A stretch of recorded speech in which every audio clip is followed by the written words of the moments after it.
Bonjour à toutes et à tous. Nous allons maintenant commencer notre débat.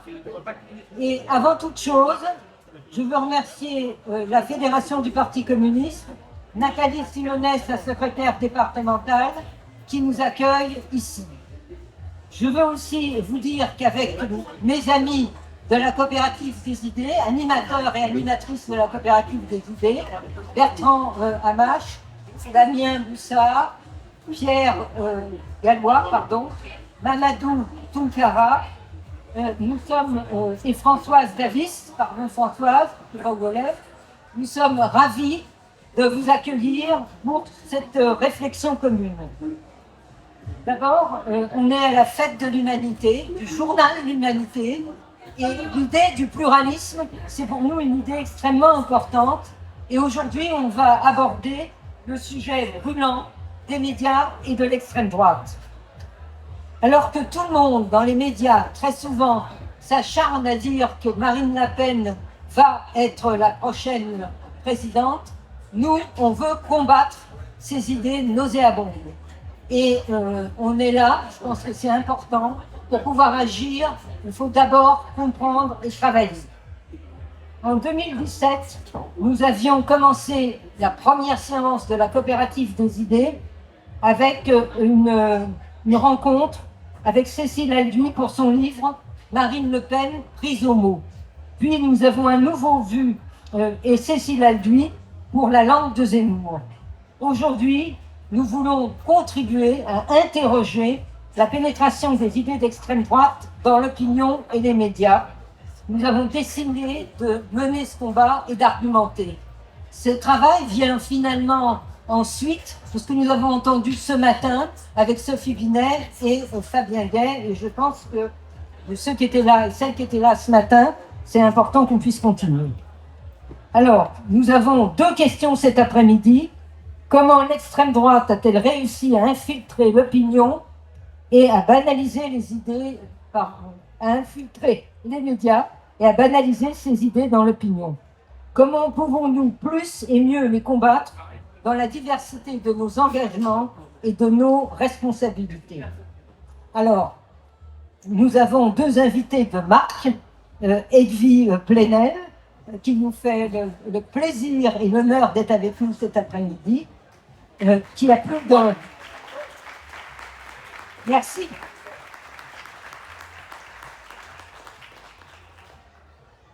Et qui vient d'écrire un livre que je vous conseille de lire, L'appel à la vigilance face à l'extrême droite. Il nous racontera l'histoire tout à l'heure.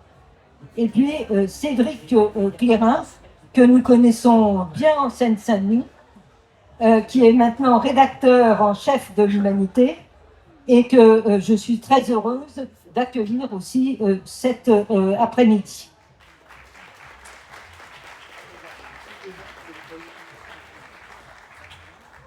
Et qui va nous présenter l'Humanité, c'était il y a 2 jours, a présenté un paysage édifiant, vraiment édifiant sur la concentration des médias. C'était quand même formidable. Pour ceux qui ne l'ont pas vu, vous pouvez aller sur le site, je le conseille.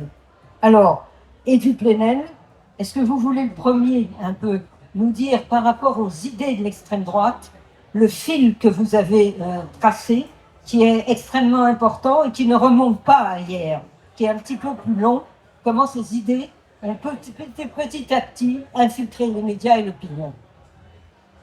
Ok. Bonjour à toutes et tous et merci PCF 93 d'organiser ce débat. Vous avez posé une question qui est au fond la première phrase de ce livre, l'appel à la vigilance. Que nous est-il arrivé? Comment en est-on arrivé à cette situation d'empuantissement du débat public, du débat médiatique, du débat politique, par notre ennemi de toujours, c'est-à-dire, j'y reviendrai, derrière le mot d'extrême droite, les partisans de l'inégalité naturelle. Ma réponse est au fond la suivante. C'est que nous n'avons pas collectivement, à la place où nous sommes les uns les autres, militants, intellectuels, journalistes, suffisamment tenu la digue. Les catastrophes politiques, c'est-à-dire le fait d'être plongé dans une barbarie sans retour, elles commencent d'abord par des mots. C'est le thème du livre qui rend hommage à un appel d'il y a 30 ans, qui était un appel sémantique, qui alertait déjà sur la banalisation des idées, des concepts, des mots de l'extrême droite. Aujourd'hui, en France, pour être très concret, nous avons la banalisation dans le débat public d'une expression très simple depuis maintenant 13 ans, qui est l'expression grand remplacement. C'est une idéologie meurtrière. C'est une façon de dire qu'une partie de notre peuple voudrait en envahir une autre et qu'il faudrait donc les expulser, les effacer, les supprimer.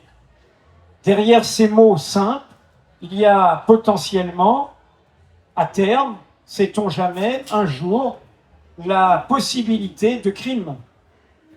Pour continuer à être très concret et ne pas forcément remonter à la scène terrible que nous rappelle cet hommage aux 31 000, à ces femmes du premier convoi de femmes résistantes qui, pour la plupart, sont mortes dans les camps nazis.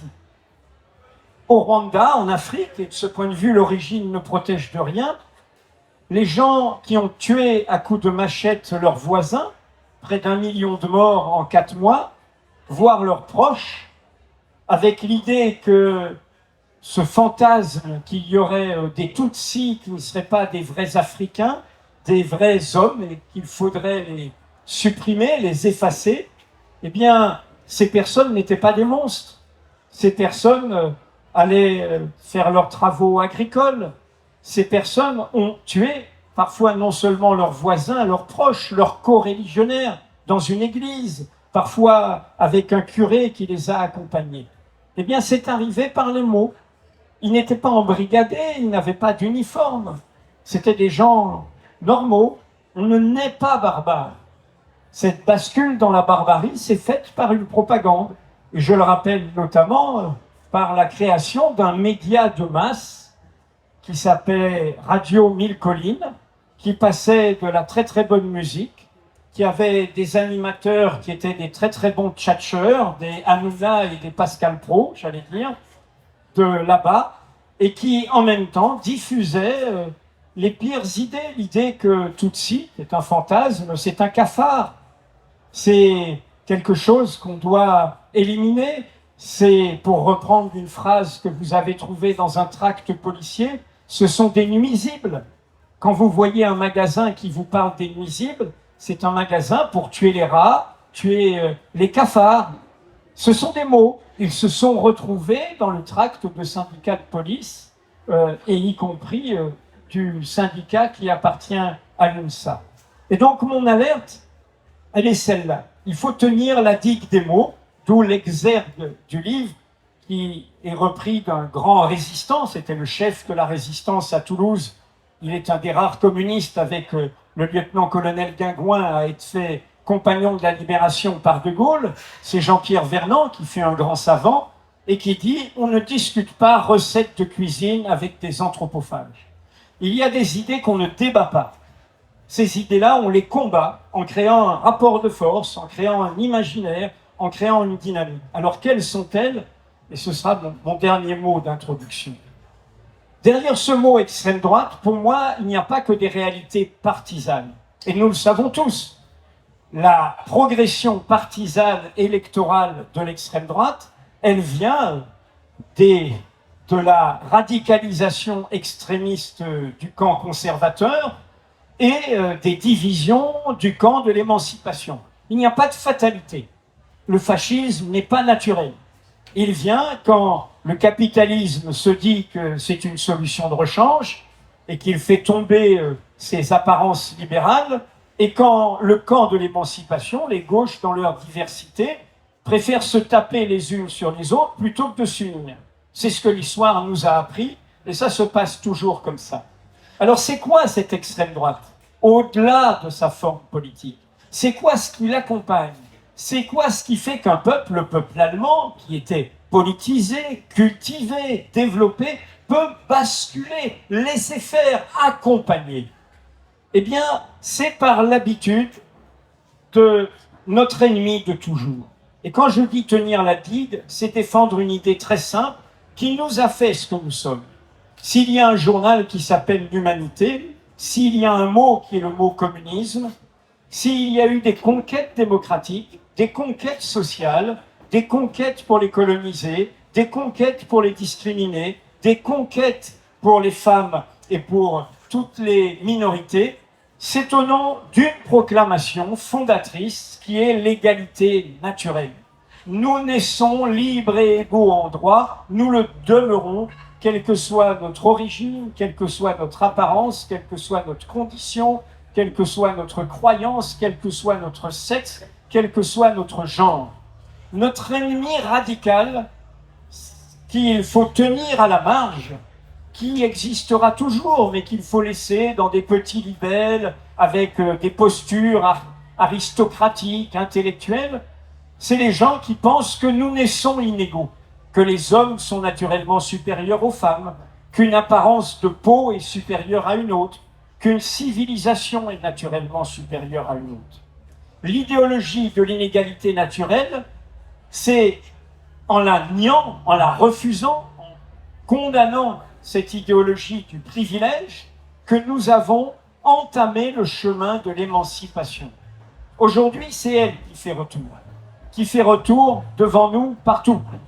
Elle a toutes sortes de visages, pas seulement l'extrême droite en France, le suprémacisme qui prétend défendre une identité contre une autre, la domination d'une identité contre une autre, a toutes sortes de visages, et de ce point de vue, l'origine ne protège de rien.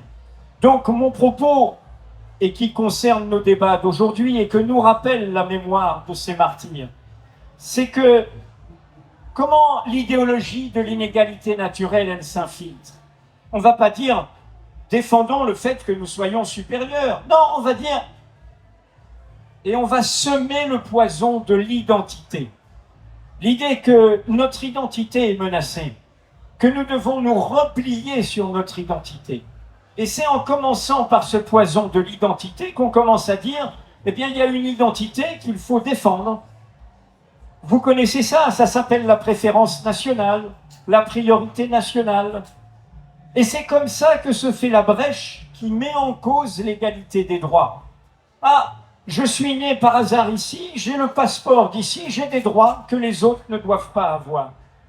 Et c'est là, chers amis, pourquoi je vous dis combien la cause de l'émancipation, d'où est née cette fête et ce journal, ne doit jamais oublier que son étendard premier a été un chant, l'international, et une organisation, l'internationale.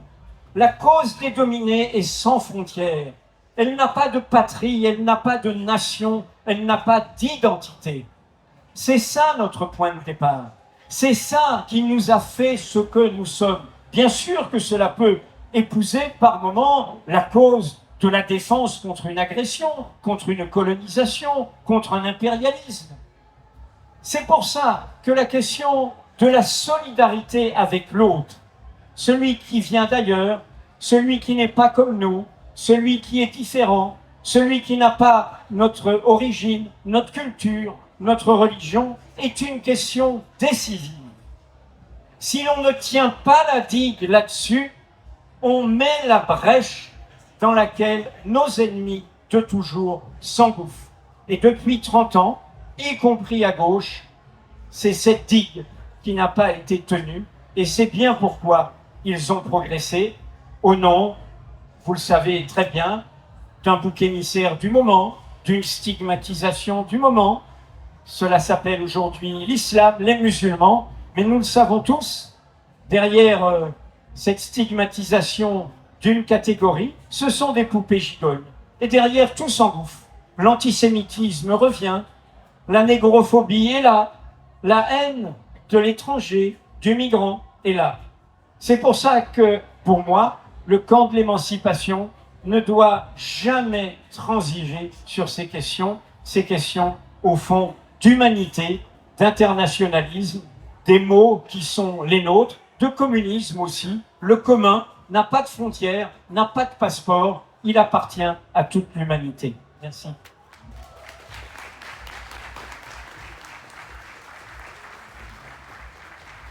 Un grand merci à Edwy. À la fois, il a présenté la question des, parce que j'entends, la question des valeurs et la question idéologique. Et les deux sont effectivement essentiels. Il nous reste un troisième point de vue qu'il faut qu'on regarde maintenant. C'est celui de la réalité des médias tels qu'ils sont, c'est-à-dire y compris cette question de leur concentration et comment cette concentration et ce pouvoir des milliardaires jouent en fait pour l'extrême droite et contre le camp progressiste. À toi. Merci Henriette. Alors, effectivement, c'est une caractéristique de la presse française aujourd'hui. On dit souvent ce chiffre, on l'a encore exposé dans l'Humanité jeudi, comme le rappelait Henriette. 90% de la presse française est aujourd'hui, les médias français, sont possédés par 9 milliardaires. 9 familles de milliardaires. Donc on est face à une concentration inédite des médias en France et un mouvement de concentration constant, qui n'est d'ailleurs pas totalement propre à la France, puisque aux États-Unis, il y a 6 groupes qui possèdent pratiquement pareil, 90% des médias aux États-Unis. Donc on connaît les phénomènes de concentration dans le capitalisme. Ils s'exercent aussi dans l'information et dans les médias pour des raisons économiques et aussi pour des raisons politiques et d'influence. Ce qui fait que ça, évidemment, parfois, ça fait quelques années qu'on se dit ça, qu'il y a une concentration dans les médias, que les milliardaires tiennent les médias, mais qu'est-ce que ça veut dire concrètement ? Quelle influence ça peut avoir ? Aujourd'hui, si on prend les 16 médias en France, télé, radio et papier qui sont les plus consultés et le plus lus, si on enlève France Télévisions et Radio France, qui sont les deux services publics, il y a tous les autres sont détenus par les 9 milliardaires. C'est-à-dire que l'immense majorité de ce que nous regardons tous les jours est détenue par ces 9 milliardaires. Ce qui a évidemment des conséquences importantes. Il y a la conséquence d'uniformisation sociale qu'on connaît un petit peu, puisqu'on a les derniers chiffres de l'ARCOM qui nous disent qu'à l'antenne, à la télé, par exemple, il y a 75% des intervenants qui sont des catégories supérieures, qui ne représentent en réalité que 28% de la population. Donc il y a une distorsion. Et ça marche évidemment à l'inverse. Il y a seulement 2% d'ouvriers qui ont droit de citer à l'antenne. Donc évidemment, ça produit une construction du monde, une perception du monde pour tous les citoyens qui regardent, qui est évidemment déformée. Et puis ça produit aussi du ressentiment, qui est, on le sait, aussi un des terreaux de l'extrême droite. Quand on est si peu représenté, qu'on se revoit si peu dans la sphère médiatique et dans la sphère publique, c'est une forme de négation. Et donc ça nourrit aussi une forme de colère des classes populaires sur lesquelles surfe l'extrême droite. Donc il y a la dimension sociale, mais il y a aussi la dimension idéologique. Et les choses se rejoignent. Par exemple, sur la question de l'immigration, on a vu que ces dernières années, elle était de plus en plus présente dans le paysage médiatique, dans une sorte de construction, une sorte de bulle presque entretenue artificiellement. Il y a une étude récente du CNRS qui montrait qu'entre 2013 et 2017, environ 6% des sujets au journal télévisé étaient consacrés à cette question, ce qui est déjà énorme. Mais avec la crise migratoire de 2015, c'est monté jusqu'à 37% sur des chaînes comme Arte. Donc un sujet sur 3 consacré à l'immigration. Et ce que montre cette étude, c'est que plus on parle d'immigration, plus on polarise les avis sur cette question-là. On est pour ou on est contre. Est-ce qu'on est pour les immigrés? Est-ce qu'on est contre les immigrés? Ce qui évidemment fait fi de toutes les problématiques qu'a décrit Louis juste avant moi, et qui simplifie le débat à l'extrême. Et évidemment, dans ce registre-là, beaucoup s'engouffrent sur faire de l'émigré un bouc émissaire et en font un fonds de commerce. C'est ce que fait l'extrême droite. Mais on a la particularité de ces dernières années, c'est évidemment le cas Bolloré. Puisque ça fait un moment que la presse est concentrée, on avait parfois du mal à percevoir comment ça s'exprimait. Là maintenant, on a un exemple assez criant de l'influence que peut avoir cette concentration du point de vue politique et là du point de vue des avancées de l'extrême droite. Puisque c'est évidemment ce qui a commencé l'empire Bolloré dans les médias, enfin pas ce qui a commencé, mais ce qui a fait la bascule, c'est quand il rachète Canal+, parce qu'il a la force capitalistique de le faire, que Canal+, c'est stratégique, parce que ça finance le film de cinéma français, et donc ça a une influence importante. Donc les pouvoirs publics voyaient plutôt d'un bon oeil qu'on puisse reprendre, qu'un fleuron industriel comme Bolloré puisse reprendre Canal+. Et à partir de là, il a construit, à partir de cette porte ouverte de Canal+, il a construit petit à petit un empire médiatique, et il s'est dévoilé de plus en plus, ses objectifs se sont dévoilés de plus en plus. Parce qu'il est intéressant de regarder ce qui s'est passé avec Bolloré. En 2015, vous vous souvenez, on ne se posait pas vraiment la question de Bolloré comme étant un promoteur de l'extrême droite. On a eu des premières inquiétudes sur les guignols de l'info, qu'il a censuré tout de suite. Donc on a vu qu'il y avait un problème. Lui est beaucoup plus brutal que l'on fait notre milliardaire. Il a censuré des programmes. Mais du point de vue politique et idéologique, ce n'était pas très clair. Et il a avancé petit à petit ses pions, sans vraiment... autant il était brutal en interne, il a changé des hommes, il a viré les journalistes, censuré des sujets qui dérangeaient ses affaires ou dérangeaient les affaires de ses amis, mais du point de vue politique et idéologique, c'était pas très clair, à tel point que il y a encore 3 ans, je crois, on a fait une une de l'Humanité Magazine sur le cas Bolloré. On a essayé de voir, mais où veut-il en venir? Et donc on a interrogé des salariés, on a interrogé des amis à lui qui n'étaient pas de son bord politique, et des syndicalistes qui subissaient Bolloré nous disaient, bah, du point de vue politique, c'est pas très clair, on n'est pas sûr qu'il y ait un projet politique. Ses amis socialistes nous disaient, non, il n'a pas de projet politique, il n'y a pas d'agenda politique chez Bolloré, il fait ça pour ses affaires uniquement. Ce qu'il me dit lui-même, lui il me dit, je ne fais ça que pour mes affaires.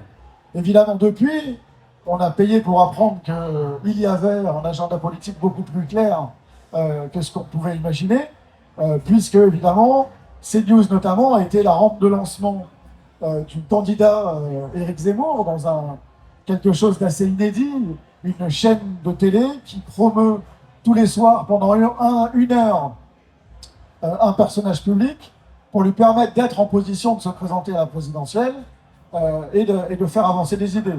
À tel point que Bolloré aura un lapsus devant la commission parlementaire où il dira quand Éric Zemmour sera président. On avait interrogé. Donc on voit bien comment ils ont réussi à faire avancer ça, et avec un problème majeur, puisque je cite CNews, puisque acheter des médias c'est une chose, mais CNews c'est une fréquence publique qui lui a été offerte. Et c'est absolument décisif, parce que ce soit Mediapart ou l'Humanité, on est en kiosque ou sur le web, on s'adresse à des gens qui doivent venir nous acheter. On doit les convaincre que ce qui est assez intéressant, il faut venir nous acheter. CNews, c'est pas ça, on rentre chez nous le soir, et on zappe et on tombe sur CNews de manière gratuite et directe. Et c'est évidemment une influence beaucoup plus importante. Pour pouvoir bénéficier de cette fréquence publique, il faut remplir un certain nombre de conditions, notamment de pluralisme, de pluralisme sur l'antenne.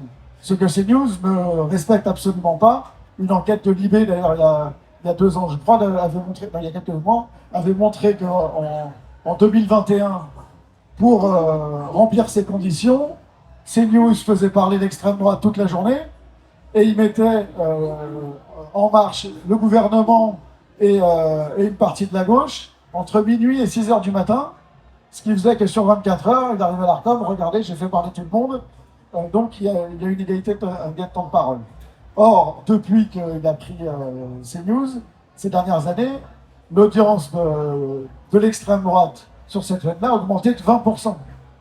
Et dans le dispositif, il y a CNews, où on fait parler d'extrême droite via des politiques et via des chroniqueurs, ou via des statuts en particulier comme Zemmour. Et puis il y a Hanouna, qui fait aussi avancer d'une certaine manière. Lui, il a fait complètement exploser la digue dont parlait avec lui tout à l'heure, puisque dans une émission de divertissement, on peut avoir maintenant quelqu'un comme Jean Messia qui est un promoteur du grand remplacement, qui était complètement qui était réservé à une frange de la droite extrême il y a quelques années. Là, dans une émission de divertissement, le soir en prime time, on peut déverser ce genre d'idéologie. Donc il y a une sorte de jonction aujourd'hui entre la capacité du capital à mettre la main sur les médias et un projet politique d'extrême droite. Ce qui a quand même une influence très importante. Pas croire que tout ça est... Souvent on entend que CNews n'a pas une audience très importante. Donc les chaînes d'information aujourd'hui sont un des médias les plus vus par les Français. On est aussi dans une sorte de basculement et l'influence de chaînes comme CNews et BFM TV est de plus en plus importante. Alors on n'a pas d'études en France sur l'impact total de CNews, mais on a la référence aux États-Unis avec Fox News, qui est un peu le modèle de CNews, où une étude aux États-Unis avait montré que Fox News avait joué un rôle très important dans l'élection de George Bush au début des années 2000. Ils avaient pu mesurer grâce à l'implantation différée de Fox News, je ne rentre pas dans les détails. Mais donc, on a déjà un exemple de l'influence que ça peut avoir. Et aujourd'hui, il y a 20% des Français qui regardent régulièrement CNews. Donc, c'est assez considérable. Donc, tout ça pour dire qu'il y a une concentration, une jonction entre concentration capitalistique et l'extrême droite, ce qui change aussi la nature du journalisme à l'intérieur. Peut-être qu'on y reviendra juste après. Merci à Cédric Flerin. Je vous propose, avant qu'on prenne la deuxième série, sauf si vous voulez dire quelque chose tout de suite, si vous avez des questions ou des interventions, donc toujours très courtes. C'est le principe, si on veut y arriver. Tu me fais un film là ? C'est une réalisatrice qui va passer le métro, Françoise Davis.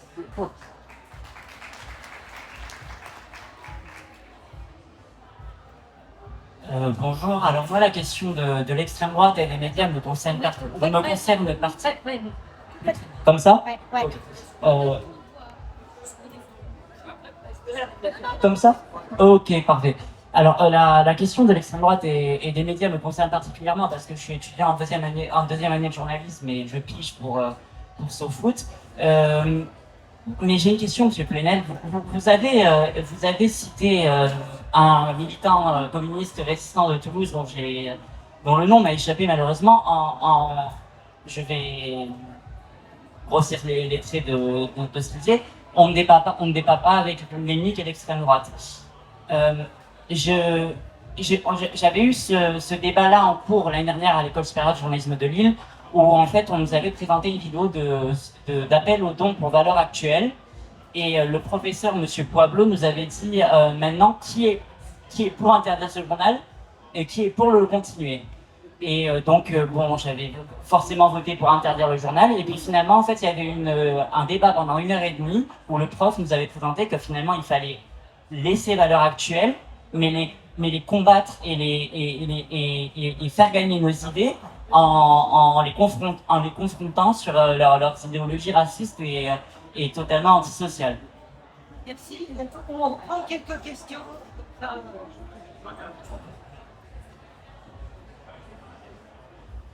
Bonjour tout le monde. Je pense qu'au niveau des médias, il y a deux axes de bataille qui mènent. Il y a un axe bien évidemment idéologique et une question parmi les autres, par exemple l'identité. Ça peut être une bataille pour nous avec l'idée que l'identité de chacune et chacun est d'autant plus riche qu'elle est plurielle. C'est la première chose. Et il y a aussi un autre axe, c'est au niveau des affects. Et on regarde la société israélienne, comment elle a évolué.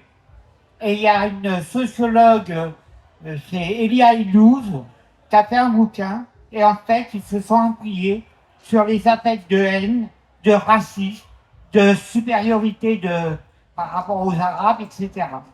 Donc, et Pour combattre ça, il faut développer des solidarités concrètes.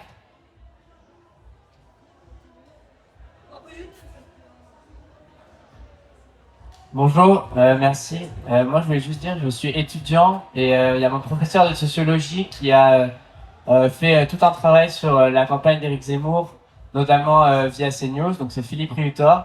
Et lui, il disait que selon lui, même si l'audience de CNews est importante, en fait, c'est pas ça qui va pousser les gens à voter pour l'extrême droite et que voilà. Donc, je voulais savoir votre avis si vraiment ces chaînes-là sont un risque pour la montée de l'extrême droite au niveau politique.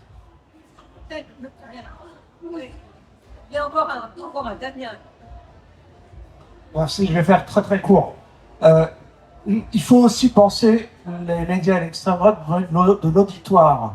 Et l'auditoire, les gens qui adhèrent et qui regardent, et ma question finalement c'est, on méprise souvent parce qu'on est de gauche et antiraciste les gens qui adhèrent à ces valeurs en considérant qu'ils sont bêtes, qu'ils se sont fait piéger.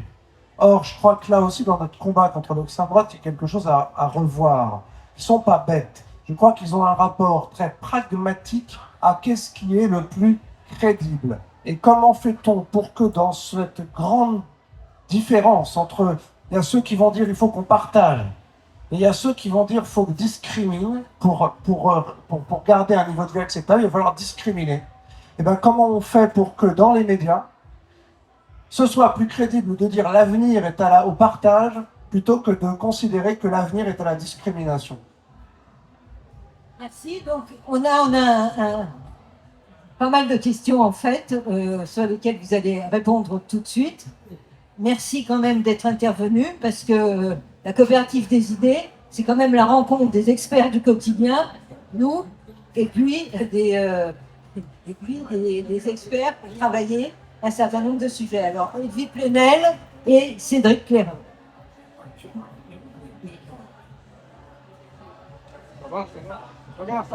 Bon, oui, c'est ça. Je ne suis pas expert, hein, j'ai fait du journalisme d'engagement. Et d'ailleurs, la question dont nous parlons, je l'ai croisée il y a bien longtemps. Mon premier livre, j'avais 32 ans, ça ne nous rajeunit pas, c'était en 1984, s'appelait « L'effet Le Pen ». À l'époque, le discours dominant dans le monde politique, y compris à gauche, était que c'était un feu de paille, c'était le poujadisme. Et moi, je disais non, ça s'est installé pour durer, notamment parce que en face, il y a des questions qui ne sont pas réglées. Alors, je vais répondre aux deux problèmes posés. Il y a le problème politique, du rapport de force politique, ce qui a été dit sur les électeurs, sur les émotions, et puis il y a le problème médiatique. On ne fait pas la morale à quelqu'un qui vote pour l'extrême droite. On ne va pas le convaincre en lui faisant la morale et en lui disant c'est pas bien. On va convaincre en construisant un rapport de force, en faisant sortir ces personnes de leur repli, de leur idée que se prendre le voisin, le prochain qui vient d'ailleurs comme la cause de leurs problèmes, eh bien, n'est pas la solution. Et donc, pour moi, la question qui est posée aux gauches, c'est la question de l'imaginaire qu'elle porte. De quelle force d'imaginaire. En effet, l'extrême droite israélienne, qui est un suprémacisme juif, hein, l'origine protège de rien, c'est une histoire terrible de voir des gens, pour partie, sont des rescapés du pire crime du XXe siècle, ou descendants de ces rescapés, qui retournent la même idéologie contre d'autres. Et en effet, ils ont joué sur les pires passions. Alors, dans ce contexte, nous, on doit construire un autre imaginaire, être porteur d'un autre imaginaire. Et vous le savez très très bien, c'est des questions très anciennes pour la gauche. C'est un Premier ministre socialiste qui un jour, dans les années 80, dit « Monsieur Le Pen pose les bonnes questions, il n'apporte pas les bonnes réponses ». C'était Laurent Fabius. C'est-à-dire on accepte cet agenda. C'est un Premier ministre socialiste, un autre, son prédécesseur, plutôt un homme de bonne volonté, Pierre Mauroy, qui face aux grandes grèves de Renault, menées par la CGT, sous l'influence du choc de la révolution iranienne, dit que ce sont des grèves islamistes, déjà à l'époque. Pourquoi? Parmi les prolétaires qui étaient en 3-8, eh bien, il y en avait certains qui sont musulmans et qui voulaient pouvoir faire la pause pour faire leur prière, pas dans la graisse des chaînes de montage. Donc, parmi 40 revendications sociales, il y avait une revendication de dignité. Eh bien, cette revendication fait qu'on les a renvoyés, on les a exclus, et on a ethnicisé, mis la question religieuse au cœur de la question sociale. Mais je pourrais continuer sur cette scène fondatrice. La génération des enfants, nous sommes une Amérique de l'Europe par la constitution de notre peuple. Notre classe ouvrière, elle a toujours été faite d'apport du monde. Et ensuite, l'ascenseur social fonctionne. Et rappelez-vous comment les enfants des deuxième et troisième générations, quand la gauche a gagné en 81, ben, ils ont fait une marche. Ils ont dit, c'est notre heure, nous allons être au banquet de la République. Comment on appelle cette marche dans le débat public aujourd'hui? On l'appelle la marche des beurs. Elle ne s'appelait pas la marche des beurs. Elle s'appelait la marche pour l'égalité, je vous en ai parlé tout à l'heure, et contre le racisme. Elle était porteuse de cet imaginaire. Et donc, pour moi, c'est la vraie question, et c'est ce qui fait que nous, vous connaissez Mediapart, voilà, bien sûr qu'il peut y avoir des problèmes d'intégration dans une cité, de gestion de l'accueil et de la diversité d'élèves dans un établissement scolaire, mais on ne fait pas des logiques de discrimination de l'autre par rapport à son origine. On ne rentre pas dans cette logique-là. C'est leur agenda. Dès que nous faisons ça, c'est leur agenda. C'est des vieux débats que, y compris le Parti communiste, a eu à une époque. Quand on dit fabriquons français, oui, on est contre la désindustrialisation, on est contre le fait de détruire les usines, de détruire la productivité et de faire de M. Bernard Arnault l'homme le plus riche du monde par la destruction du tissu industriel. Mais le fabricant français ne veut pas dire qu'on ne fabrique qu'avec des Français, qu'avec une norme identitaire. Le peuple français, et vous l'avez dit en termes d'imaginaire, nos identités sont des identités relations, comme disait Édouard Glissant. Nous sommes faits du monde, je change échangeant avec l'autre sans me perdre ni me dénaturer pour autant. Donc pour moi, la question politique, c'est, quand je dis tenir la digue, c'est tenir ferme sur ces questions-là. La phrase de Jean-Pierre Vernant, on ne discute pas recette de cuisine avec un anthropophage, c'est cette question qu'elle pose. Je ne vais pas aller, avant qu'il soit candidat déclaré, on m'a demandé des face-à-face avec Zemmour. On m'a dit, dans le monde journalistique, il n'y a que vous. Je vais aller débattre avec quelqu'un qui dit, je prends toujours cet exemple, que les hommes sont supérieurs aux femmes, qu'ils ont un droit de prédation sur les femmes, que leur cerveau est plus important. Je vais aller débattre de cette bêtise. Non, je vais dire que ça, c'est la négation de ce que nous sommes. Que je vais renvoyer ce que nous sommes, je parle de nos idéaux. Je renvoie ça sur les marges du débat. Parce que si on légitime ça, eh bien la suite, elle est dévalée. Et je redis, l'origine protège de rien. Après, on fait l'éloge de Pétain. Après, on dit que le capitaine Dreyfus était coupable. Après, on dit que Pétain est celui qui a sauvé les Juifs de France. Et puis après, on dit, mais finalement, Hitler, c'était pas grave. Je vais vous citer 2 phrases. Ce qui est juste et ce qui est bon pour mon peuple. Première phrase. Classique, hein? Ce qui est bon, ben d'abord, ce qui est bon pour nous, puis le monde, on verra après. Et ça a une force pragmatique, ça. Hein? Ce qui est juste et ce qui est bon pour moi, d'abord. Et puis une deuxième phrase. Notre projet politique refuse la notion d'individu du libéralisme politique, l'idée qu'il y a une autonomie de l'individu, au fond qu'on n'est pas assigné à résidence. Et la même personne dit et refuse l'idée d'humanité qu'il attribue au marxisme. C'est-à-dire l'idée qu'il y a un genre humain, qu'il y a l'humanité. Nous y sommes. Non, notre programme ne reconnaît qu'une notion, la notion de peuple, lequel est défini par son sol et par son sang. L'enracinement et la généalogie de la pureté. Hein. Et la personne dit, ce sont des phrases simples, mais leurs conséquences sont inimaginable. 1927, Mein Kampf, Hitler. Quand il écrit ça, il ne sait pas que les conséquences inimaginables vont se produire. Mais il dit ces mots très simples.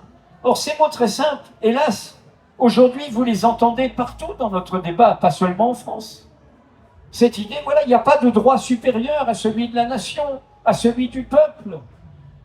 Nous devons d'abord défendre. Voilà. Et donc, je redis que pour moi, la digue qui n'a pas été plus, qui doit unifier le camp de l'émancipation. Quand je dis le camp de l'émancipation, c'est quelles que soient les incarnations politiques, tous les groupes, toutes les tendances qui sont issues de cette proclamation du droit naturel. Après, il y a des réformistes, des révolutionnaires, il y a des débats, il y a des nuances, mais il y a cette proclamation-là. Et face à cet ennemi de toujours, les divisions n'ont pas lieu d'être. Ce qui m'amène aux médias et dans la continuité de ce qui a été très bien dit par mon confrère. Nous avons un problème et qu'il faut que vous entendiez. À gauche, on est logiquement, légitimement, souvent critique du journalisme. Les journalistes s'arrogent un droit par rapport à nos engagements de nous dire ce qui est juste, ce qui est bon, de penser à notre place, de blablater à notre place. Et la critique du journalisme est légitime. Mais attention à ne pas tout mêler. Je m'explique. C'est quoi le rôle social d'un journaliste? C'est produire des informations. Nous avons tous des opinions, des convictions, voire des préjugés. Moi, comme vous, ce n'est pas le propre du journalisme. Un journaliste, pour moi, n'est pas un éditorialiste. Un bon journaliste, c'est pas la personne qui va dire ce que j'ai envie de lire. C'est la personne qui va m'apporter, et on en revient à comment on combat les émotions, des vérités de fait, un rapport au réel, un rapport de compréhension, un rapport d'intelligibilité du réel, en me révélant des savoirs, des connaissances. C'est pour ça qu'un bon journal, c'est une université populaire. On y rentre sans diplôme, il doit être abordable, il ne doit pas être trop cher. On doit pouvoir y rentrer et apprendre des savoirs. Donc pour moi, et c'est tout le sens de ma bataille dans ce métier, c'est d'abord être utile socialement en apportant des savoirs et des connaissances sur le présent, lequel est souvent encombré de passé. Et nous y venons sur qu'est-ce qui s'est passé là. La concentration des médias, le fait que les oligarques et le capitalisme profitent de la crise pour affaiblir leur indépendance, ce n'est pas nouveau. Mais ce qui est nouveau là, c'est le fait, et Bolloré en est emblématique, mais il n'est pas le seul, de l'irruption de l'opinion pour tuer l'information. Ce ne sont pas des chaînes d'information, ce sont des chaînes d'opinion. On se met autour d'une table et on blablate et on s'autorise que de soi-même pour dire son opinion. Et évidemment, à partir de ce moment-là, plus il y aura de buzz, plus ce sera le droit de dire n'importe quoi, y compris le pire, y compris l'abject, qui fera du clash, qui fera de l'audience, qui fera des polémiques. Et là, nous avons un vrai problème démocratique. Cédric l'a dit, pour acheter l'humanité, il faut aller l'acheter, soit sur Internet, soit en kiosque. Pour acheter Mediapart, il faut aller l'acheter ou le partager avec quelqu'un qui est déjà abonné. Abonnez-vous. Bon, pardon. Je rigole. Joke, blague. Mais le fait qu'il y ait des médias de masse sur des canaux hertziens, un canal hertzien, c'est un bien public. C'est une autorité de contrôle supposément indépendante qui attribue ce bien public à des opérateurs privés, avec des conventions. Dans ces conventions, ils sont censés respecter notre bloc de constitutionnalité dans lesquels il y a la Déclaration des droits de l'homme, il y a la Déclaration universelle, il y a le fait que nous naissons libres et égaux en droit et que nous le demeurons. Nous ne pouvons pas laisser faire, et ce n'est pas une question d'amende, Monsieur Bolloré est richissime et les amendes ne l'embêteront pas. C'est comme un moustique ou une mouche. Nous ne pouvons pas accepter qu'il y ait des médias de masse qui soient des médias d'opinion. Ce n'est pas possible. Et ce serait une erreur pour la gauche de se dire « Ah ben, je vais faire une souscription pour faire mon média de masse d'opinion. » Car nous demeurions dans cette idée-là, qu'il suffit de défendre la bonne opinion pour combattre la mauvaise. Non, nous défendons le réel. Nous défendons un rapport pragmatique au réel, à la raison. Eux, ils défendent l'opinion qui va tuer la raison. Ils jouent sur le complotisme, ils jouent sur les haines, ils jouent sur la création de réalités imaginaires, de fausses nouvelles. Et on le voit bien avec ce qui s'est passé d'abord aux États-Unis et avec l'aide des plateformes numériques et avec l'aide des algorithmes. Et donc le vrai débat démocratique pour moi aujourd'hui, c'est que nous devrions demander la fermeture des canaux de Bolloré. Nous ne pouvons pas, après toutes ces sanctions de l'Arcom, avoir des canaux d'opinion. Ce n'est pas possible. Sinon, nous aurons Radio Mille Collines demain. Nous aurons des radios et des télévisions de masse qui appellent à la haine, qui stigmatisent, qui développent des nouvelles fausses. Et on le voit chaque fois qu'il y a un fait divers, chaque fois qu'il y a un événement dans les quartiers populaires, chaque fois qu'il y a un fait qui dérange leur agenda idéologique. Et donc, c'est une question très importante. Parce que, je le redis, souvent dans le débat sur les médias à gauche, on a d'abord comme regard, est-ce que ce journal va dans mon sens? Non, un bon journal, c'est y compris celui qui m'oblige à regarder ce que je n'ai pas envie de voir.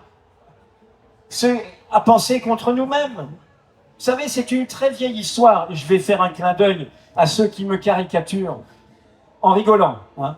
Et c'est notre histoire commune ici. Un jour, André Malraux va faire une interview à un homme qui se cache un peu reclus en France dans les années 30. Il était né Lev Bronstein, il s'appelait Trotsky. C'était quelques années avant qu'il soit assassiné par un agent de Staline, Américo, au Mexique. Et à Malraux, et il raconte ça dans un journal, pas celui d'aujourd'hui, qui s'appelait Marianne. Et il dit, Monsieur Trotsky, c'est quoi pour vous la définition du communisme? Et là, silence, on est face à l'océan Atlantique, c'était du côté de Royan, et Trotsky lui dit, vous savez, Monsieur Malraux, pour moi la définition, ce serait voir clair. Voir clair. Il répond pas par un programme, il répond pas par... Il dit voir clair, y voir clair. Ne pas se laisser prendre. Notre ennemi, c'est la déraison. Notre ennemi, c'est d'être prisonnier de l'idéologie, d'être prisonnier de l'obéissance, d'être prisonnier de tous les verticalismes qui veulent nous empêcher d'avancer librement. Et pour avancer librement, et tous les enseignants le savent, la première arme d'émancipation, c'est le savoir. Et le savoir, il ne se passe pas qu'à l'école. Et c'est pour ça que je dis souvent que nous, on doit être comme des institutrices et des instituteurs. Un très beau mot, on institue. Notre responsabilité. On peut être en désaccord avec tel ou tel point de vue d'un journal. L'important, c'est est-ce qu'il m'apporte des savoirs et des connaissances. Ça, c'est le journalisme. L'extrême droite, aujourd'hui, elle infiltre le monde médiatique au nom de l'opinion. Eh bien, il faut les renvoyer sur le bas-côté. Un média de masse d'opinion, si nous les laissons proliférer, nous aurons à coup sûr le fascisme.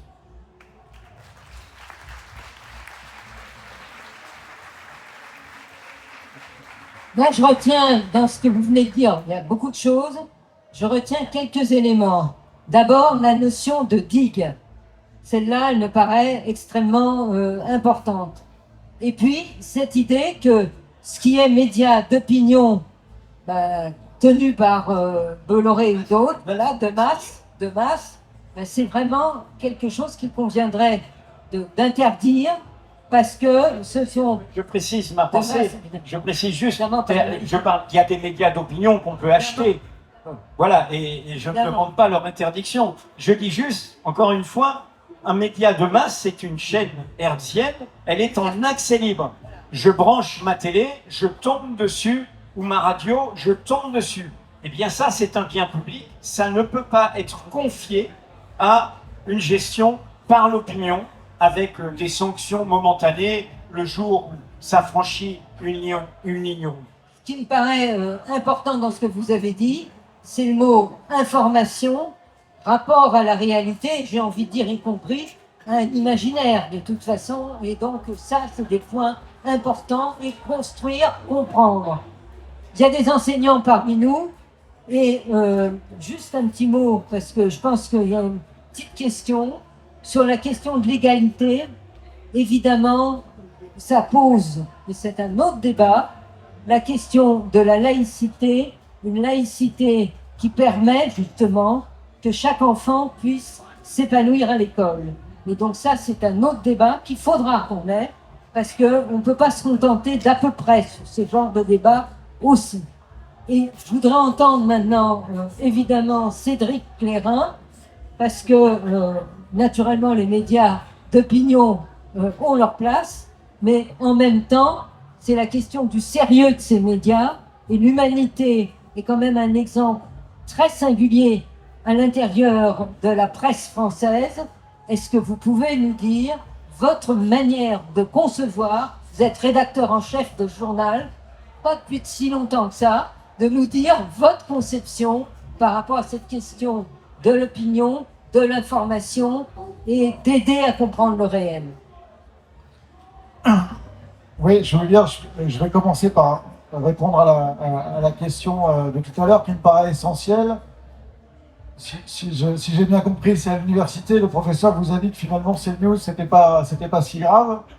Bon, je l'ai dit tout à l'heure, il y a un certain nombre de gens qui regardent, mais si, c'est grave.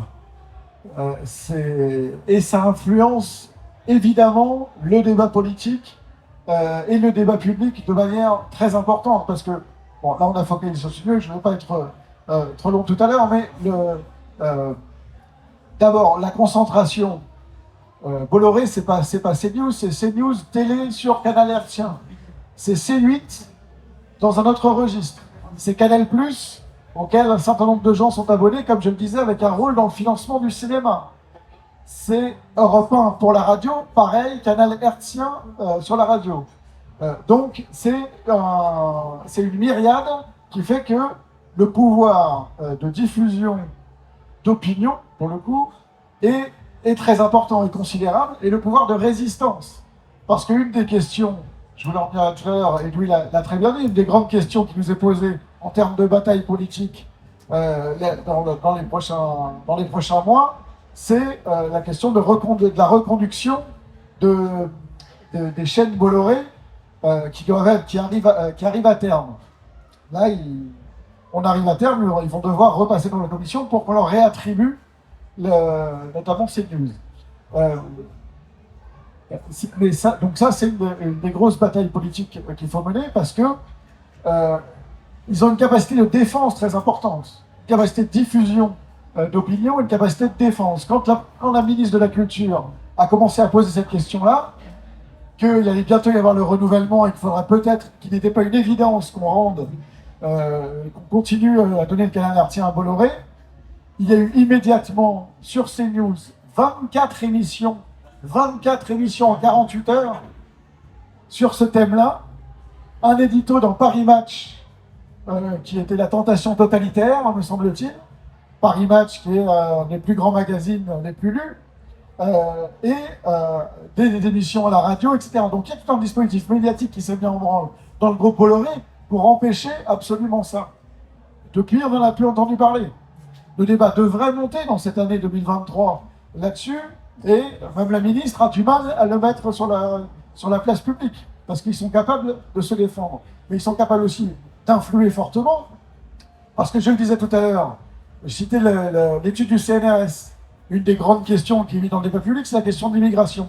Cette étude montre que c'est une question où plus on en parle, plus elle polarise et plus elle crée les opinions négatives.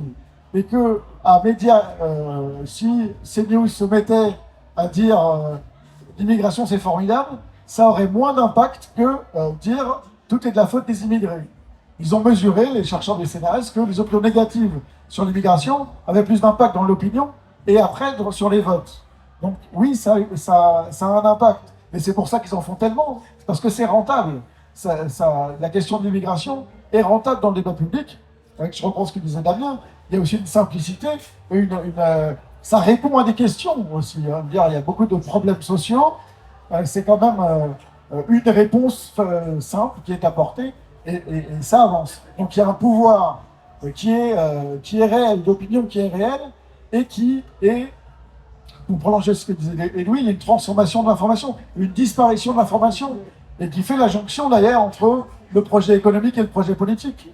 Bolloré, ce qu'il a fait dans tous ces médias, c'est qu'il sabre les reportages, il sabre les journalistes de terrain, il sabre tout ce qui a trait à l'information en tant que telle pour faire des tables rondes avec des chroniqueurs gratuits qui débattent de questions sur leur plateau. Et donc, c'est un approvissement de l'information, et ce qui fait que le panel d'information qui est à la disposition du public ne cesse de se réduire. Donc, la question est importante, et j'ajoute une autre chose sur l'Empire Bolloré, c'est la publicité. On voit que Bolloré, il fait tache d'huile, y compris autour de lui. Il faut savoir que Bolloré, c'est Havas. Havas, c'est près de 80% de la pub qui est distribuée dans la presse écrite. C'est-à-dire qu'il y a un pouvoir de Bolloré de pression sur l'ensemble de la presse, pratiquement. On a un exemple il y a quelques années, par exemple, où un journaliste du Monde a fait un papier sur Bolloré en Afrique. Le Monde a perdu 5 millions d'euros de recettes publicitaires. Parce qu'ils ont coupé les vivres. Donc, et il y a eu publication d'articles à peu près sur le même sujet quelques semaines après, de manière beaucoup plus amène pour Bolloré. Donc la sphère d'influence est très importante. Donc, tout ça pour revenir, CNews, ça a une part importante, mais l'Empire Bolloré aujourd'hui est en train d'avoir un impact réel sur l'opinion, et on ne peut pas, si on a une démocratie digne de ce nom, laisser un appauvrissement de l'information d'une part, et laisser effectivement sur des canaux publics des chaînes d'opinion telles que CNews ou C8. Ce qui est très différent des journaux. Il y a des opinions dans l'Humanité, bien sûr, il y a des opinions dans Mediapart, nous avons des formats pour ça, mais il y a d'abord de l'information.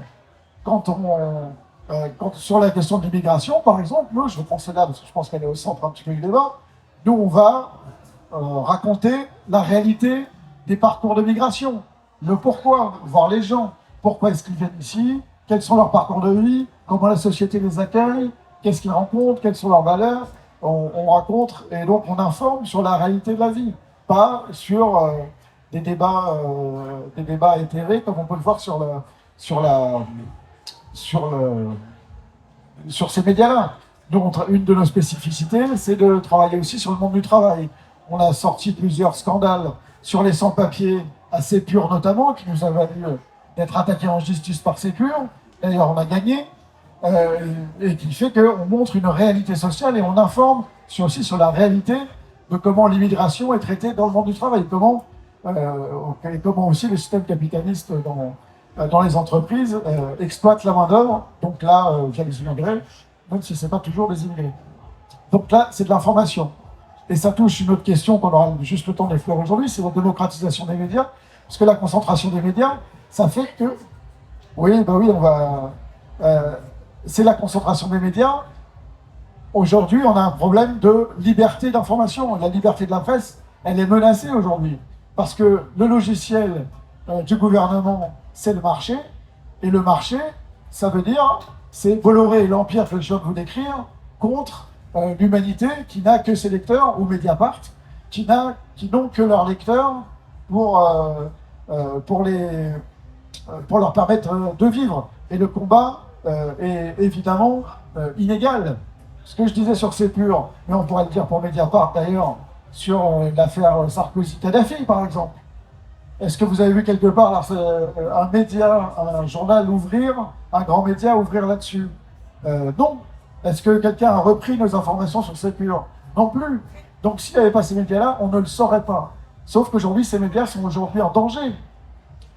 Parce que vivre aujourd'hui, pour prendre l'exemple de l'humanité, aujourd'hui, il n'y a pas de modèle économique pour un quotidien national papier. On ne peut pas vivre uniquement ou alors il faut même pas. On peut vous le vendre de 10 € tous les jours, mais il n'y a pas grand monde qui l'achèterait, et ça poserait un autre problème démocratique, qui est évidemment l'accès à l'information. Donc il y a un hiatus aujourd'hui entre le coût de l'information et les moyens des gens de s'en saisir. Donc si l'État n'intervient pas là-dedans et ne permet pas le pluralisme de la presse, bientôt il n'y aura plus de pluralisme, parce qu'il y aura une concentration par la disparition de certains titres qui ne pourront pas vivre, et il y a une concentration qui fait que là où il y a quelques années, pour reprendre l'exemple dont on parle tout à l'heure, on avait des propriétaires et des orientations différentes pour Paris Match, iTélé à l'époque, le JDD, on n'a pas cité aujourd'hui mais qui est un exemple très emblématique, tout ça avait encore des lignes éditoriales qui pouvaient être un petit peu différentes. Aujourd'hui, c'est la même chose dans tous ces médias-là. Et donc le JDD va devenir aujourd'hui avoir la même recette que ce que j'ai décrit tout à l'heure. Donc on a un appauvrissement de l'information et des médias indépendants qui sont en danger. Et donc on est face à une problématique très importante de comment est-ce qu'aujourd'hui la démocratie française permet de faire vivre le pluralisme de la presse. Et la révolution numérique pose de nouvelles questions et pose de nouveaux problèmes. Du point de vue d'information, pour le faire très vite, on a beaucoup d'informations à notre disposition, à tous les gratuites, qui viennent de sources plus ou moins identifiées, plus ou moins fiables. Donc il y a une impression de démocratisation de l'information, mais en réalité on a d'autant plus besoin d'avoir des médias fiables, avec des journalistes professionnels qui recoupent leurs informations, qui travaillent leurs informations, qui hiérarchisent l'information, pour que le citoyen puisse avoir des informations éclairées pour le débat public. Ce qui est une nécessité peut-être plus importante qu'avant, mais c'est plus difficile parce que dans le numérique, on a vécu pendant des années avec de l'accès à l'information gratuit, ce qui fait qu'aujourd'hui, la moitié des Français disent qu'ils ne sont pas prêts à payer pour avoir de l'information, ce qui pose évidemment un gros problème pour les médias professionnels pour pouvoir vivre. Et qu'aujourd'hui, nous par exemple sur Internet, l'humanité, pour vous faire le truc schématiquement, l'abonnement papier il est à 40 €, l'abonnement numérique il est à 10 €. Où est-ce qu'on trouve les 30 € en face? On ne va pas diviser par 4 le salaire des journalistes, on ne va pas diviser par 4 le prix de tout ce que coûte un journal, c'est pas possible. Et il y a ces 30 € à trouver. Bolloré il les trouve, pour l'humanité c'est évidemment beaucoup plus difficile.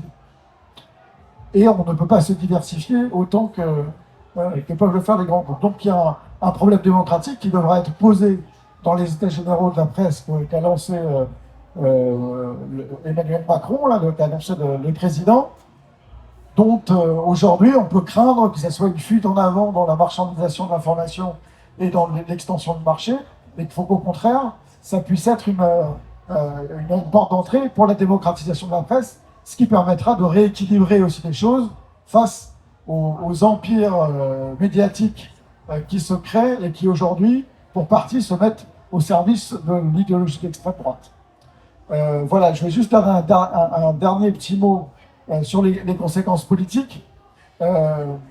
Pour partir de la digue, non seulement on a fait sauter la digue avec l'extrême droite, on a connu une période où on ne discutait pas avec l'extrême droite, mais il faut se souvenir que aujourd'hui on est dans un débat où c'est la gauche qu'on veut sortir de l'arc républicain. Ça a commencé, en tout cas un moment important, c'est sur Europe 1, Laurence Ferrari face à Clémence Notin, députée de gauche, qui lui pose la question de êtes-vous vraiment républicaine, etc. Qui pose la question ensuite, 2 semaines après, à Fabien Roussel pour lui dire vous ne discutez pas avec le Rassemblement national, pourquoi est-ce que vous discutez avec la France insoumise? Et à partir de là, ils ont tricoté quelque chose dans les médias Bolloré qui nous a amené aujourd'hui à une inversion des valeurs extraordinaire où la digue, ils sont en train de la construire contre la gauche avec des moyens médiatiques et politiques très importants. Et donc, quand on inverse les choses comme ça, que les républicains deviennent des anti-républicains, que l'extrême droite devient le parangon de la République, comme l'a dit encore un ancien président, Nicolas Sarkozy, qui est décidément prêt à tout pour qu'on oublie ces frasques libyennes, on est dans un danger démocratique extrêmement important, face auquel il va falloir se mobiliser de toutes les manières. Et pour se mobiliser, l'information libre est un moyen d'éclairer le citoyen, et l'intervention politique en est un autre. Mais ça, vous savez ça mieux que moi.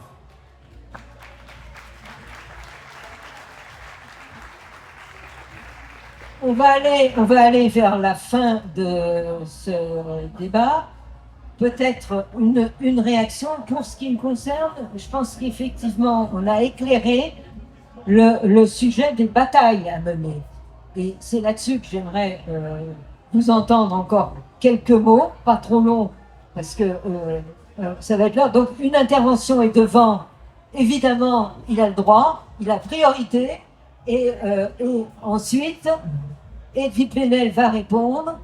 Juste, je pense que la question qui nous est posée, et là on est collectivement à y réfléchir, c'est la question aussi du rapport à l'information et à la construction d'ailleurs des opinions pour les couches populaires.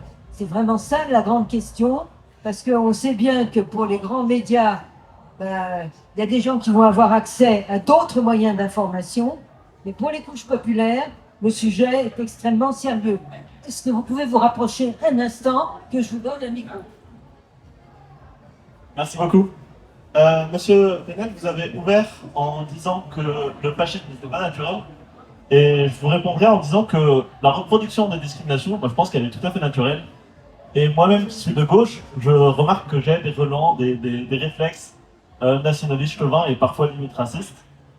Maintenant, les sondages d'opinion montrent, et on a aussi trouvé ça dans les cahiers de doléances de notre cher président, que en fait, l'identité, c'est pas un sujet qui intéresse les gens. La priorité, c'est toujours le pouvoir d'achat, la capacité à payer les salaires, l'inflation, etc.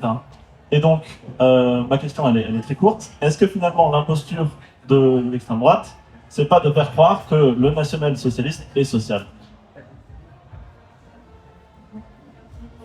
La question, c'est est-ce que le national-socialisme est social? Parce que tout le monde n'a peut-être pas entendu. Bien sûr. La posture, pardon. Oui, bien. L'imposture. Alors, Ah, mais d'accord. la, Allez-y. j'allais dire, la réponse est dans la question. Comment dire? Quand il y a un mouvement comme le mouvement d'unanimité syndicale totale sur les retraites, l'agenda est tout autre. On ne parle pas de la baya, on ne parle pas du bouc émissaire musulman, on ne parle pas des obsessions identitaires. On parle, moi j'aime dire, c'est pour ça que je vous parle du camp de l'émancipation, parce que je pense qu'il faut camper sur nos fondamentaux. Nos causes, ce sont les causes communes de l'égalité. Les droits sociaux, c'est une question d'égalité. Les droits des femmes, c'est une question de l'égalité, on le sait tous, hein. Et il a fallu les conquérir, y compris au sein du mouvement ouvrier. C'est Flora Tristan qui disait au début, le prolétaire, il a le prolétaire à domicile, c'est sa femme. Donc le combat du féminisme, le combat pour l'égalité est un combat infini. C'est notre moteur. C'est pour ça que les jeunes générations qui bousculent, elles ont raison. D'ailleurs, si on ne bouscule pas quand on est jeune, quand est-ce qu'on le fait? Le nouveau féminisme MeToo, bien sûr qu'il bouscule, bien sûr qu'il a des radicalités, mais il va au-delà de l'autre féminisme que ma génération, que les nôtres ont accompagné. Et il pose des questions anthropologiques sur une longue domination du genre auquel j'appartiens, millénaire, comme disait l'anthropologue Françoise Héritier. Et vous voyez bien d'ailleurs, toutes ces idéologies qui reviennent de l'inégalité naturelle, que ce soit dans la bouche de Trump, ou dans la bouche de Poutine, ou dans la bouche du président iranien, ou dans la bouche de l'extrême droite israélienne, tous, il y a la remise en cause des droits sur ce terrain. L'obsession de la théorie du genre, la remise en cause du droit à l'avortement, la remise en cause des droits sur la contraception. C'est-à-dire qu'on voit bien qu'on est au cœur de comment cette question de l'égalité, et c'est pour ça que je prends toujours en exemple la cause infinie des femmes, parce qu'elle traverse, c'est la moitié du genre humain, plus une, et là il y a un levier. Mais je vais vous donner un deuxième exemple, et vous voyez bien que la loi séparatisme, on commence sur le bouc émissaire du moment, et on l'adresse contre qui? Contre les radicalités écologiques aujourd'hui. Avec ce mot séparatisme, et ça a commencé par ce mot avant de parler d'arc républicain, qui est un mot colonial. Ah, si vous contestez, c'est que vous êtes en dehors. Vous voulez vous séparer de la nation. Donc vous êtes l'anti-France. Ces mots-là sont aussi des concessions à l'extrême droite. Qu'est-ce que c'est que les radicalités écologiques? Eh bien, c'est encore l'égalité des droits. Nous sommes les générations qui apprennent une nouvelle frontière de l'égalité des droits, qui est les droits du vivant. Nous prenons conscience que notre espèce, Homo sapiens, mais Homo demens, est la plus destructrice qui soit du vivant, et que le vivant a des droits, et que nous devons tenir compte de ces droits, et que nous devons apprendre de ces droits. Donc, nous sommes dans ce mouvement éternel, et c'est pour ça que moi je fais partie des citoyens, là je parle en tant que citoyen, qui sont désespérés par des polémiques d'appareils, des polémiques électoralistes, des polémiques de sièges, des polémiques de quelle sera ma gâche électorale, j'allais dire, de rentabilité électorale par rapport à l'urgence de la situation. La digue dont je parle, c'est les causes communes de l'égalité. Et là, tout le monde devrait être dans le même bateau. Tout le monde devrait se retrouver ensemble. Et on ne devrait laisser personne de côté, et notamment les jeunesses des quartiers populaires, qui sont au cœur de cet enjeu, et qui ont leur propre... Regardez, on fait une série là, mais il y en a dans l'humain aussi, c'est pas une compète du tout. Ferhat Alami, qui est un reporter qui a été formidable sur l'Irak, il est l'enfant d'un réfugié dissident irakien de la dictature de Saddam Hussein. Il a grandi à Nanterre. Il fait une série actuellement sur Nanterre qui est formidable, sur la vitalité, des solidarités, des quartiers, tout ce que nous montrent pas ces médias, et vous le savez bien, en Seine-Saint-Denis. Donc, je suis entièrement d'accord avec vous, et c'est là-dessus qu'il faut camper. Je voudrais dire un dernier mot qui rejoint ce qu'a dit Cédric tout à l'heure en parlant de notre mère des batailles, qui est les affaires Sarkozy et dont l'affaire libyenne. Bon, vous avez vu cette rentrée sidérante. Dans toute autre démocratie, ce n'est pas pensable. C'est pour ça qu'il y a une alerte française. Vous avez un président, un ancien président, condamné en première instance à de la prison pour financement illicite de campagne électorale dans l'affaire Big Malion. Il va être jugé en appel cet automne. Condamné à de la prison, y compris en appel, pour corruption dans l'affaire Bismuth. Et qui est renvoyé pour association de malfaiteurs, notamment dans l'immense affaire libyenne, avec 3 de ses anciens ministres et d'autres mis en examen. Le procès aura lieu en 2015. Il sait très bien que cet agenda judiciaire arrive. Il fait en sorte de précipiter la sortie de ses mémoires. Il fait un tapis de bombe médiatique et personne ne lui pose la question. Personne. Le Figaro parle juste de la chronique judiciaire. On vous voit beaucoup dans la chronique judiciaire, un euphémisme, comme si on vous voit au salon de coiffure, je sais pas, voilà. Mais enfin, c'est sidérant, c'est là où je dis que tout ce climat-là corrompt notre métier. C'est-à-dire qu'il y a des journalistes qui ne sont pas mauvais, qui se retrouvent et qui se disent je n'ose pas poser la question, ou qui le laissent dire des mensonges. Il était face à Patrick Cohen et il dit ce qu'a dit Mediapart, là le document c'est faux, et d'ailleurs la justice l'a dit. Eh ben non, c'est lui qui ment. Il nous a même envoyé un chèque de 2500 € que nous avons encadré parce qu'il a perdu jusqu'en cassation et qu'il a dû payer les frais de justice. Donc, voilà, il a menti. Nous avons appelé Patrick Cohen, on a dit mais comment vous dites oui alors qu'il... Et a dit ah oui, je me suis trompé. Le rectificatif, on l'attend toujours. Donc, je dis ça parce que c'est évidemment, et c'est là le rôle d'une presse indépendante. Sans une presse indépendante, il n'y a pas d'affaires libyennes. Et là, je voudrais vous alerter sur quelque chose, parce que j'étais en Italie, en Sicile, On parle souvent de la Sicile en disant le pays de la mafia. Mais on oublie qu'en fait, c'est le pays de la conscience de la mafia. Un mouvement de la société qui a ébranlé la magistrature. Le parquet est indépendant là-bas. J'étais à Palerme à l'événement pour les 31 ans de l'assassinat du juge Paolo Borsellino.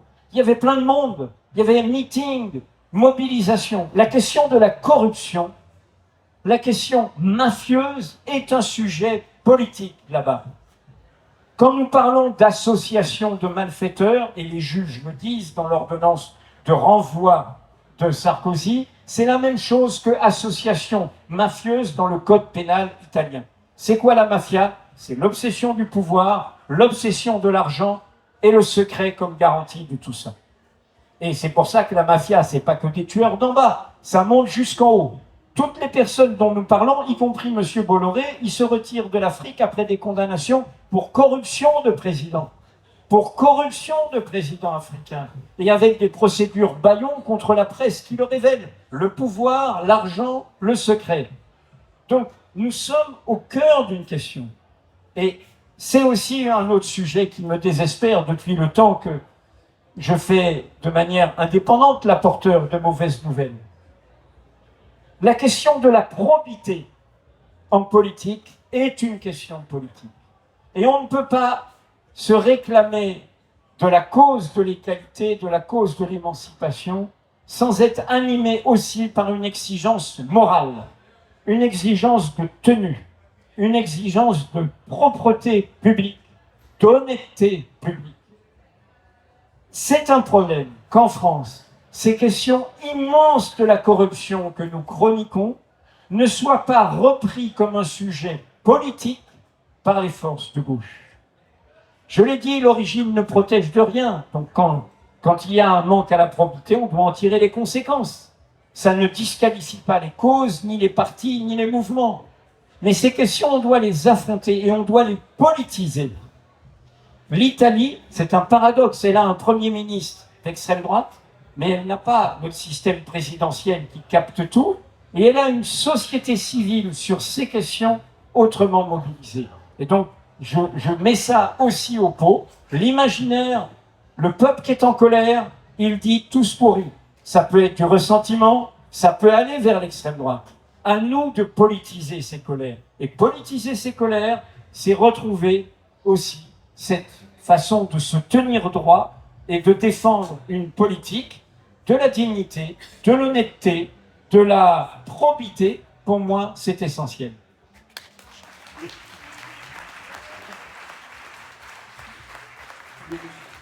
Comme il y a ici beaucoup de communistes, je vous dis que pour nous aussi, c'est une question essentielle et c'est très important de le dire. Maintenant, on va arrêter ce débat pour aujourd'hui. Évidemment, il y a plein de sujets dont on a encore envie de parler et tous ensemble. Donc, je vous propose d'abord, maintenant, je vous remercie. Beaucoup sont restés jusqu'à la fin. C'est formidable parce qu'il fait quand même très chaud. Et merci à Cédric Guérin qui va pas tarder à rejoindre l'Agora.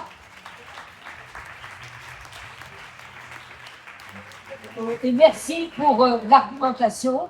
Merci à Edwy Plenel également, aussi pour sa sincérité, y compris et sa combativité, tous les deux d'ailleurs, leur combativité. Et nous, il nous reste à réfléchir comment on continue le combat avec plus de force encore que ce qu'on y a mis jusqu'à aujourd'hui, avec l'argumentation qu'on vient d'entendre.